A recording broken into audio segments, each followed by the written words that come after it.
നമ്മുടെ ഈ സർക്കാർ എടുക്കേണ്ട ഏറ്റവും പ്രധാനപ്പെട്ട ഒരു തീരുമാനം തന്നെ ഇത് തന്നെയാണ്. നമ്മളുടെ സിസ്റ്റത്തിൻ്റെ ഭാഗമായി കേരള സർക്കാർ നയിച്ചു കൊണ്ടുപോകുന്ന ഒരു സിസ്റ്റം എൻട്രൻസ് നമ്മൾ കൊണ്ടുവരണം. പഴയ സിസ്റ്റത്തിലേക്ക് തിരിച്ചു പോകണം. ഇനി ഒരു ചോദ്യത്തിന് ആവശ്യമില്ല. അതിനെന്ത് നിയമ പോരാട്ടം നടത്തിയോ അല്ലെങ്കിൽ ഇത് ഈ സർക്കാർ വരാൻ പോകുന്ന സർക്കാരോ ആ സമീപനത്തിൽ മാറ്റമെടുത്തില്ലെങ്കിൽ നമുക്കിത് തുടർച്ചയിൽ തുടർന്നുകൊണ്ടിരിക്കുന്ന സാഹചര്യം ഉണ്ടാവും. എന്തൊരു വിരോധാഭാസമാണ് ഇപ്പോൾ തുടർച്ചയായി നടന്നുകൊണ്ടിരിക്കുന്നത്. യഥാർത്ഥത്തിൽ നമുക്കെന്തിനാണ് ഇങ്ങനെ ഒരു സംവിധാനം? സ്റ്റേറ്റുകൾ എക്സാം നടത്തട്ടെ, അതിലേക്ക് നമ്മളുടെ ചർച്ചകൾ കൊണ്ടുപോകുന്ന സാഹചര്യമുണ്ട്. നമുക്ക് ഈ സർക്കാരിനെ വിശ്വസിക്കാൻ കഴിയില്ല എന്നുള്ള ആദ്യ അനുഭവം അല്ലല്ലോ.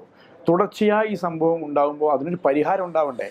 എന്തൊരു ക്രൂശിക്കലാണ് വിദ്യാർത്ഥികൾ നടത്തിക്കൊണ്ടിരിക്കുന്നത്. അവർ വളരെ പ്രിപ്പയർഡായി 22 ലക്ഷത്തിലോ അധികം വിദ്യാർത്ഥികൾ എഴുതുന്ന ഒരു എക്സാമിനേഷൻ പോലും നടത്തിക്കൊണ്ടുപോകാൻ കഴിയാത്ത ഒരു സിസ്റ്റമായി ഇതിന് മാറുന്നു. നാഷണൽ ലെവൽ വേറെ എക്സാം നടന്നോട്ടെ, അത് പഴയ രൂപത്തിൽ നമുക്ക് തിരിച്ചു പോവാം. എന്നാൽ സ്റ്റേറ്റിൻ്റെ സംവിധാനത്തെ വിശ്വാസത്തിൽ അർപ്പിച്ചുകൊണ്ട് വിദ്യാർത്ഥികൾക്ക് എക്സാം എഴുതാൻ കഴിയുന്ന ഒരു സാഹചര്യത്തിലേക്ക് ഇത് കൊണ്ടുപോയില്ലെങ്കിൽ വിദ്യാർത്ഥികൾക്ക് ഈ സിസ്റ്റത്തോടുള്ള സമീപനം മാറും. ഈ രാജ്യത്തോടുള്ള അവരുടെ താല്പര്യം മാറിപ്പോവും. അവരുടെ കാഴ്ചപ്പാടിനനുസരിച്ചോ അവരുടെ കഴിവിനനുസരിച്ചോ പ്രാപ്തമായ ഒരു ഭരണ സംവിധാനം ഇല്ലാത്തതിൻ്റെ പേരിൽ അവർ ആഗ്രഹിക്കുന്ന സ്വപ്നത്തിൻ്റെ പിറകെ പോകാനുള്ള അവസരങ്ങൾ അവർക്കുണ്ടാക്കിയെടുക്കാൻ കഴിയുമെന്ന പ്രതീക്ഷയിൽ എക്സാം എഴുതുമ്പോൾ അത് കൊണ്ടുപോയി വാട്സപ്പിൽ ഉണ്ടാവുക, ഏതെങ്കിലും ഇൻസ്റ്റിറ്റ്യൂഷൻ്റെ സാമ്പത്തികമായ ലാഭത്തിന് വേണ്ടി പർച്ചേസ് ചെയ്യപ്പെടുക, അവർക്ക് വേണ്ടി സിസ്റ്റങ്ങളൊക്കെ അട്ടിമറിക്കപ്പെടുക, ഓരോ സംസ്ഥാനത്തും ഓരോ സമയത്തും ഓരോ വാർത്തകളായി ഇത് അന്വേഷണം നടത്തുക.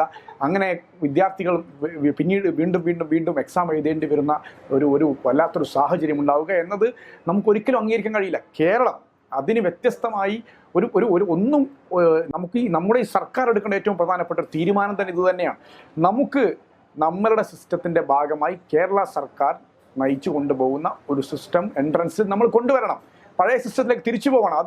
ഇനി ഒരു ചോദ്യത്തിന് ആവശ്യമില്ല. അതിനെന്ത് നിയമ പോരാട്ടം നടത്തിയോ അല്ലെങ്കിൽ ഇത് ഈ സർക്കാർ വരാൻ പോകുന്ന സർക്കാരോ ആ സമീപനത്തിൽ മാറ്റമെടുത്തില്ലെങ്കിൽ നമുക്കിത് തുടർച്ചയിൽ തുടർന്നുകൊണ്ടിരിക്കുന്ന സാഹചര്യം ഉണ്ടാവും. ഇന്ത്യയിലെ എല്ലാ സ്റ്റേറ്റിലും ഈ പ്രശ്നമുണ്ട്. അവിടുത്തെ വിദ്യാർത്ഥികളെ എക്സാമിന് കൃത്യമായി വിശ്വാസ്യതയിൽ ഉണ്ടാക്കിയെടുക്കാൻ കഴിയുന്ന ഒരു ഭരണ സംവിധാനം ഇന്ത്യയിലില്ല. ഇന്ത്യയിൽ കൊണ്ടുപോകുന്ന ഭരണ സംവിധാനത്തിനോ അവരുടെ താല്പര്യങ്ങൾക്കോ ഒരിക്കലും ഇന്ത്യയുടെ താല്പര്യത്തിന് വിരുദ്ധമായി നടക്കുന്നവരാണ്. വിദ്യാഭ്യാസ കാഴ്ചപ്പാട്, ഉന്നയിക്കുന്ന സിലബസുകൾ, അവർ പറയുന്ന രാഷ്ട്രീയം എല്ലാം ഇന്ത്യയുടെ കൃത്യമായ രാഷ്ട്രീയത്തിന് വിരുദ്ധമാണ്. അതിൻ്റെ ആത്മാവിന് വിരുദ്ധമാണ്. അങ്ങനെയൊരു സിസ്റ്റത്തിന് ഫോളോ ചെയ്യുന്ന ഒരു സർക്കാരിന് കീഴിൽ ഇങ്ങനെയല്ലാതെ മറ്റെന്താണ് നമുക്ക് പ്രതീക്ഷിക്കാൻ കഴിയുക? അതുകൊണ്ട് കൃത്യമായി ഇതിന് എല്ലാ അർത്ഥത്തിലുമുള്ളൊരു പരിഹാരമാണ് വേണ്ടത്.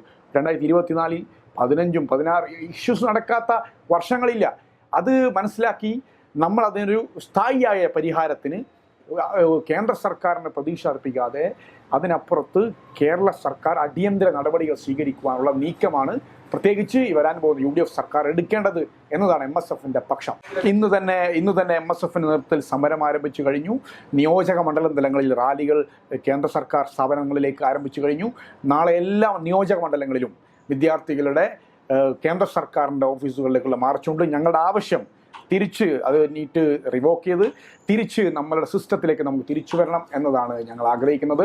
ആ അടിസ്ഥാനത്തിൽ ഇത് വന്നില്ലെങ്കിൽ നമ്മുടെ വിദ്യാർത്ഥികളോട് ചെയ്യുന്ന ക്രൂരതയാണ്. അവർ ഒരുങ്ങി ദിവസങ്ങളോളവും ഒരുപാട് മാസങ്ങളോളം ട്രൈ ചെയ്ത് പഠിച്ചുണ്ടാക്കി അവർ എല്ലാം ത്യജിച്ചൊക്കെയാണ് ഈ എക്സാം എഴുതുന്നത്. അവരോട് ഇനി വരാൻ പോകുന്ന എക്സാം ഉണ്ട്. ആ എക്സാമിന് എത്ര ദിവസം എടുക്കുന്ന വിചാരിക്കുന്നത്? കഴിഞ്ഞ വർഷം വളരെ ചുരുങ്ങിയ വിദ്യാർത്ഥികൾക്ക് മാത്രം ഈ പ്രശ്നം ഉണ്ടായി എന്ന് പറഞ്ഞിട്ട് പരിഹാരം ഉണ്ടാക്കാൻ വേണ്ടി ശ്രമിച്ചു. അത് തന്നെ വലിയ വിമർശനം ഉണ്ടായി. എന്നാൽ ഒരു പരിഹാരം, സൊല്യൂഷൻ അതിന് കൊടുത്തു. എന്നാൽ ഇപ്പം വരാൻ പോകുന്ന പ്രശ്നം എന്താ പറയുക? എല്ലായിടങ്ങളിലും എക്സാം എഴുതുക. 22 ലക്ഷം വിദ്യാർത്ഥികളും എക്സാം എഴുതണം. മിനിമം 45 ഡേയ്സ് എങ്കിലും ഇതിൻ്റെ ഒരുക്കങ്ങൾക്ക് വേണ്ടി വരും. നമ്മളെല്ലാ സിസ്റ്റവും താറുമാറാകാൻ പോവുകയാണ്. അടിപൊളിയായി കൊണ്ടുപോയിരുന്ന സിസ്റ്റം മുഴുവൻ താറുമാറാവുക. എന്തിനാണിത്? ഈ സ്റ്റേറ്റുകളെ അവരുടെ സിസ്റ്റത്തെ ഉപയോഗിക്കാനുള്ള സാഹചര്യത്തിലേക്ക് നീറ്റിനെ തിരിച്ചു കൊണ്ടുപോകണം. അല്ലാതെ ഇത് പരിഹരിക്കാൻ കഴിയില്ല. അധികാരത്തിലിരിക്കുന്നവർക്ക് താല്പര്യങ്ങളാണ്. അവർക്ക് വിദ്യാഭ്യാസ കച്ചവടമായി സംവിധാനങ്ങൾ ഇന്ത്യയിൽ ഒട്ടുക്കും ഒരു ഭാഗത്തും കേരളത്തിൽ വെച്ച് നോക്കുമ്പോൾ കേരളത്തിലെ സിസ്റ്റം മറ്റൊരു സിസ്റ്റവുമായി കൃത്യമായി മുന്നോട്ട് പോകുന്ന ഒരു കാര്യം നമ്മുടെ മുമ്പിലുണ്ട്.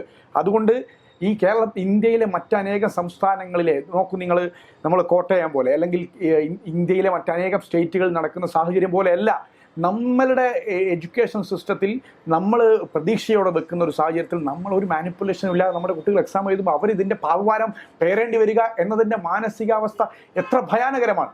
അത് അവസാനിപ്പിക്കാൻ ഈ നമ്മുടെ സർക്കാരിന് ബാധ്യതയില്ലേ, കേരളത്തിലെ സർക്കാരിന് ബാധ്യതയില്ലേ? സ്വാഭാവികമായി ആ അർത്ഥത്തിലുള്ള തീരുമാനം ഉണ്ടാവണമെന്നാണ് MSF ആഗ്രഹിക്കുന്നത്. സമരമുഖത്ത് ഞങ്ങളുണ്ട്. കേന്ദ്ര സർക്കാരിൻ്റെ എല്ലാ സ്ഥാപനങ്ങളിലേക്കും ഞങ്ങൾ മാർച്ച് പ്രഖ്യാപിച്ചിട്ടുണ്ട്. അതിൽ ഇന്ന് മാർച്ചുകൾ ആരംഭിച്ചിട്ടുണ്ട്. ആ അർത്ഥത്തിൽ പോരാട്ടമുഖത്ത് MSF ഉണ്ടാവണം എന്ന് മോദി ഓർമ്മപ്പെടുത്തുക.